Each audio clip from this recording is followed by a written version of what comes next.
इस खबर के प्रायोजक हैं Lohia Nagar mount Carmel high school, Gyansthali high school और LMC कम्युनिकेशन।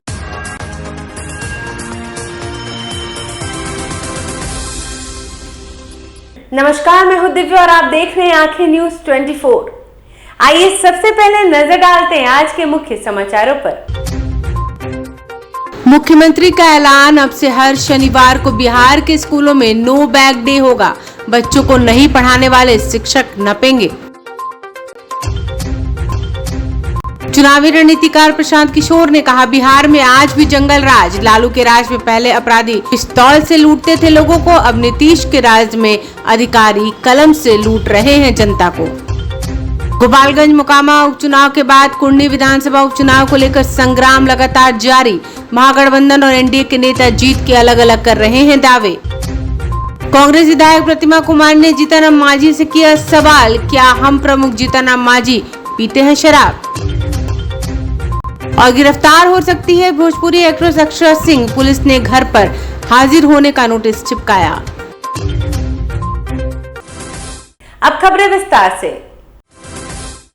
मुख्यमंत्री नीतीश कुमार ने पटना में शिक्षा दिवस के कार्यक्रम के दौरान बेस्ट प्लस ऐप लॉन्च किया। इस ऐप में स्कूलों की पूरी जानकारी, छात्रों और शिक्षकों की उपस्थिति, समय सारणी समेत अन्य डिटेल्स मिलेगी। मुख्यमंत्री नीतीश कुमार ने शिक्षा विभाग के अधिकारियों को स्कूलों की जांच कराने के निर्देश दिए हैं। उन्होंने कहा कि जो शिक्षक बच्चों को नहीं पढ़ाता है उसे नौकरी से निकाल दिया जाएगा। जो अच्छा पढ़ा रहा है उसका वेतन बढ़ाया जाएगा।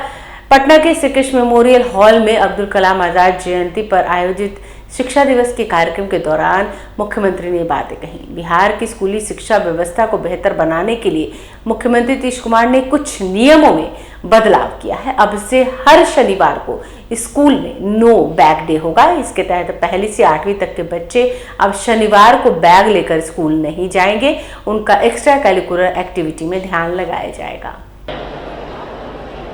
आप सबको मालूम है कि आज शिक्षा दिवस के अवसर पर इस कार्यक्रम को आयोजित किया जा रहा है। हम लोगों ने तो इसकी शुरुआत 2007 में कर दी थी, कहीं नहीं था पहले, और बिहार में ही हम लोगों ने सबसे पहले इसकी शुरुआत की। मौलाना अबुल कलाम आजाद साहब के जन्म दिवस के अवसर पर 11 नवंबर को ही ये करने का हम लोगों ने फैसला किया 2007 में, और 2007 से ही इसकी हम लोगों ने शुरुआत कर दी। और जब हम लोगों ने यहाँ शिक्षा दिवस की शुरुआत राज्य में की तो हम लोगों ने केंद्र सरकार से अनुरोध किया कि भाई आप भी इसके बारे में, और उस समय थे जो तत्कालीन केंद्रीय मानव संसाधन मंत्री स्वर्गीय अर्जुन सिंह, तो उनसे मैंने अनुरोध किया कि भाई हम लोग तो यहाँ कर रहे हैं और मौलाना अबुल कलाम आजाद साहब की याद में शिक्षा दिवस बनना चाहिए। तो उन्होंने इस बात को स्वीकार किया। और आपको मालूम है कि 2008 से पूरे देश में उनके जन्म दिवस के अवसर पर शिक्षा दिवस का आयोजन किया जाता है। चुनावी रणनीतिकार प्रशांत किशोर ने कहा है कि बिहार में आज भी जंगल राज है। आरजेडी सुप्रीमो लालू प्रसाद यादव के राज में पहले अपराधी पिस्तौल से व्यापारियों और लोगों को लूटते थे। अब मुख्यमंत्री नीतीश कुमार के राज में अधिकारी कलम से जनता को लूट रहे हैं। पश्चिम चंपारण जिले में जन सुराज पदयात्रा के दौरान पीके ने महागठबंधन सरकार पर जमकर हमला बोला। पीके ने बेतिया में लोगों को संबोधित करते हुए कहा कि बिहार में अभी तक जंगल राज खत्म नहीं हुआ है, बस लूटने का तरीका बदल गया है। लालू यादव जब मुख्यमंत्री थे तब अपराधी सरेआम बंदूक और अन्य हथियारों से लोगों को लूटते थे, दुकानों पर जाकर वसूली करते थे। पीके ने कहा कि अब नीतीश कुमार के अधिकारी जनता को लूट रहे हैं, लोगों को बंदूकों से नहीं बल्कि कलम से लूटा जा रहा है। आज कोई भी सरकारी काम कराना हो, योजना का लाभ लेना हो तो पैसा खिलाना पड़ता है। बिहार में भ्रष्टाचार चरम पर है। गोपालगंज मोकामा के उपचुनाव के बाद कुर्नी विधानसभा उपचुनाव को लेकर संग्राम लगातार जारी है। महागठबंधन और एनडीए के नेता अलग अलग जीत के दावे कर रहे हैं। कुर्नी विधानसभा सीट पर उपचुनाव का नोटिफिकेशन जारी होने के साथ ही नामांकन की प्रक्रिया शुरू हो गई है। मोकामा गोपालगंज उपचुनाव परिणाम ने सत्ता पक्ष और विपक्ष को दोनों विधानसभा जनता ने बता दिया। जो जीत है मोकामा में अनंत सिंह की, तो गोपालगंज में सुभाष सिंह के नाम पर वोट जनता ने दिया। लेकिन जीत के बाद सत्ता पक्ष विपक्ष ने अपने अपने दावे किए, लेकिन इसमें साफ हो गया कि नीतीश कुमार की भूमिका वोट में तब्दील कराने में नहीं रही। या आरोप बीजेपी की तरफ से लगाया जाता है कि नीतीश फैक्टर अब खत्म हो चुका है। अब कुढ़नी विधानसभा उपचुनाव को लेकर संग्राम जारी है। मुजफ्फरपुर के कुढ़नी विधानसभा सीट पर उपचुनाव का नोटिफिकेशन जारी होने के साथ ही नामांकन की प्रक्रिया शुरू हो गई है। 17 नवंबर तक नामांकन दाखिल किए जा सकेंगे और इनकी जांच 18 नवंबर को होगी। नामांकन वापसी की अंतिम तारीख 21 नवंबर है और मतदान 5 दिसंबर को होगा, जबकि वोटों की गिनती 8 दिसंबर को होगी। मतदान शुरू होने से पहले सियासी संग्राम जारी है। सभी राजनीतिक दलों के अलग अलग दावे हैं। वोट बैंक समीकरण के हिसाब से सभी दल जीत के दावे कर रहे हैं। जदयू नेता सह वित्त मंत्री बिहार सरकार विजय चौधरी ने कहा कि यदि गोपालगंज और मोकामा उपचुनाव में दोनों तरफ के प्रत्याशी चुनाव जीते हैं, वहीं कुढ़नी विधानसभा उपचुनाव में महागठबंधन के प्रत्याशी ही चुनाव जीतेंगे। महागठबंधन का जो दल का प्रत्याशी होगा उसके लिए सभी महागठबंधन के दल चुनाव प्रचार करेंगे। भारतीय जनता पार्टी चाहे कुछ भी दावा करे, ये बिहार का कौन सा ऐसा व्यक्ति होगा जो नतीजे का विश्लेषण करके सच्चाई नहीं समझ रहा है। मोकामा की जीत सीधी जीत है और गोपालगंज की जीत मैनिपुलेटेड जीत है। उसमें भी कोई थर्ड फोर्थ प्लेयर खड़ा करके वो एक तरह से साजिश की जीत है। तो ये तो स्पष्ट दिख रहा है। और अगर इस नतीजे को सीधे तौर पर भी ले ले कि जो स्थिति थी वही रह गई, तो भविष्य तो वही दिखता है ना कि जो अभी स्थिति है वही रह जाएगी। और अगर समझ लीजिए कि 2025 में भी जो स्थिति है वही रह जाएगी, तो फिर क्या होगा, ये कौन नहीं देख समझ रहा है। तो भाजपा तो जानबूझ के अपने हिचक छिपाने के लिए ये बातें कर रहे हैं। और कुर्नी में भी जो महागठबंधन का उम्मीदवार होगा जीतेगा। इसलिए इन नतीजों से कम एक चीज स्पष्ट हो जाती है कि बिहार की जनता ने महागठबंधन का जो गठन हुआ है, जो हम लोगों ने भाजपा का साथ छोड़ के नया गठबंधन बनाया है, इसका अनुमोदन बिहार की जनता ने कर दिया है। आरजेडी ने भी जीत का दावा किया है। आरजेडी प्रवक्ता एजाज अहमद ने कहा कि महागठबंधन की सरकार जो कार्य कर रही है, इससे बिहार की जनता खुश है। काम की बदौलत ही हमें वोट मिलेगा।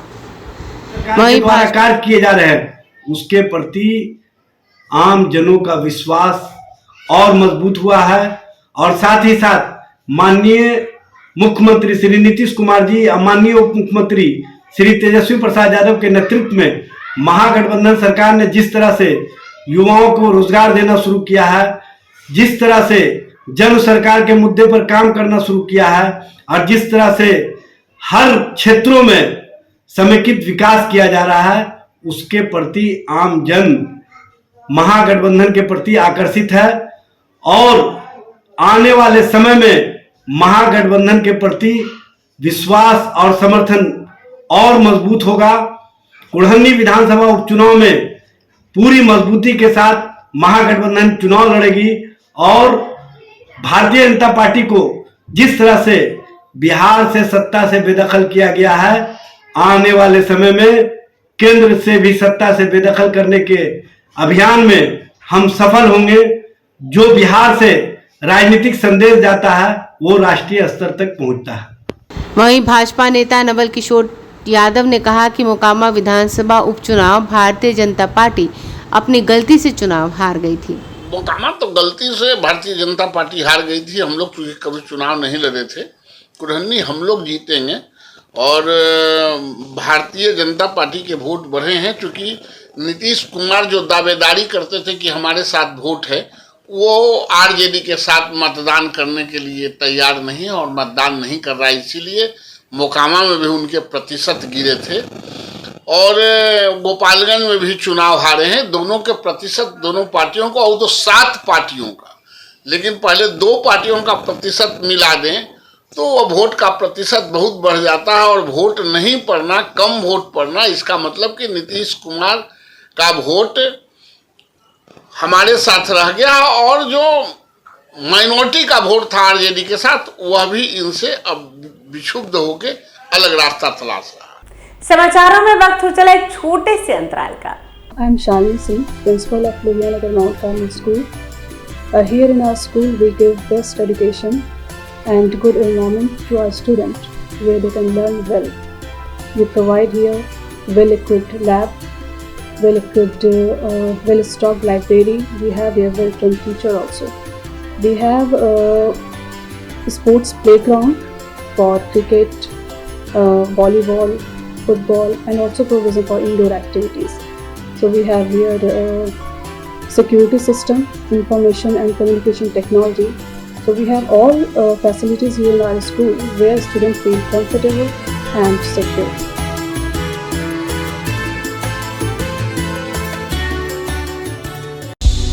क्या आप पत्रकारिता के क्षेत्र में अपना कैरियर बनाना चाहते हैं? तो आज ही royal Ashoka institute of mass communication and journalism में अपनी जगह सुनिश्चित करें। आर्यभट्ट ज्ञान विश्वविद्यालय पटना से मान्यता प्राप्त 100% प्लेसमेंट के साथ royal Ashoka institute of mass communication and journalism नामांकन जारी है। हमारा पता है DS/16 गायत्री मंदिर के समीप, कंकड़ बाग, पटना 8,20,000। आप हमें संपर्क भी कर सकते हैं। हमारा मोबाइल नंबर है 9955456126। ब्रेक के बाद आप सभी का फिर से स्वागत है।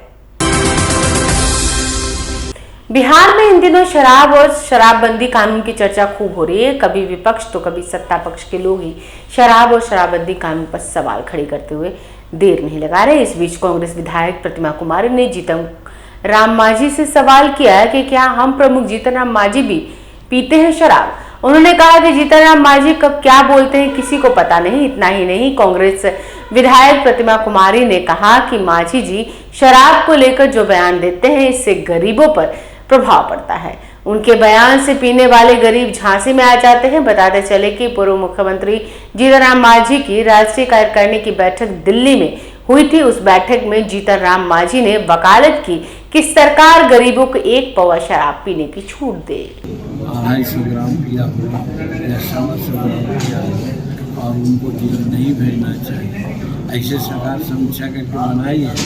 लेकिन पकड़ने वाले बदमाशी करते हैं कि जो आधा लीटर पीते हैं उनको कहते हैं कि 2 लीटर पिए।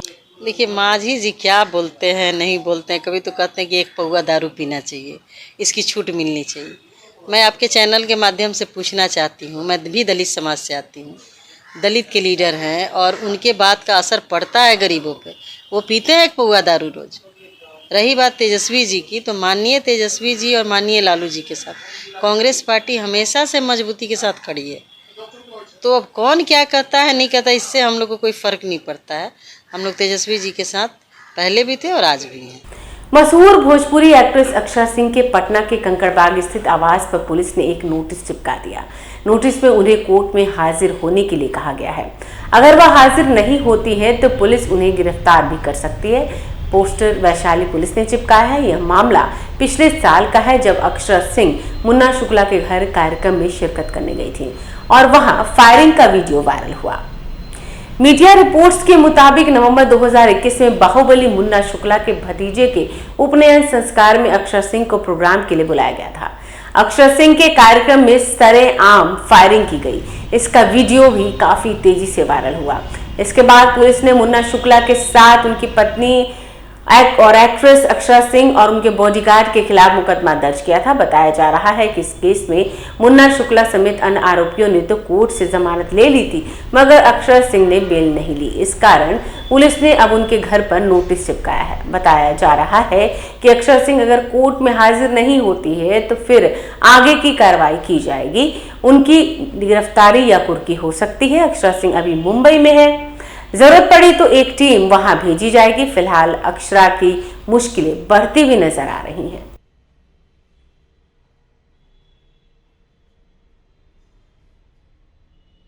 आइए एक बार फिर नजर डालते हैं आज के मुख्य समाचारों पर।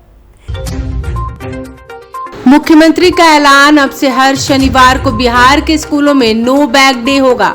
बच्चों को नहीं पढ़ाने वाले शिक्षक नपेंगे। चुनावी रणनीतिकार प्रशांत किशोर ने कहा, बिहार में आज भी जंगल राज। लालू के राज में पहले अपराधी पिस्तौल से लूटते थे लोगों को, अब नीतीश के राज में अधिकारी कलम से लूट रहे हैं जनता को। गोपालगंज मोकामा उपचुनाव के बाद कुंडी विधानसभा उपचुनाव को लेकर संग्राम लगातार जारी। महागठबंधन और एनडीए के नेता जीत के अलग अलग कर रहे हैं दावे। कांग्रेस विधायक प्रतिमा कुमार ने जीतन मांझी से किया सवाल, क्या हम प्रमुख जीतन मांझी पीते हैं शराब?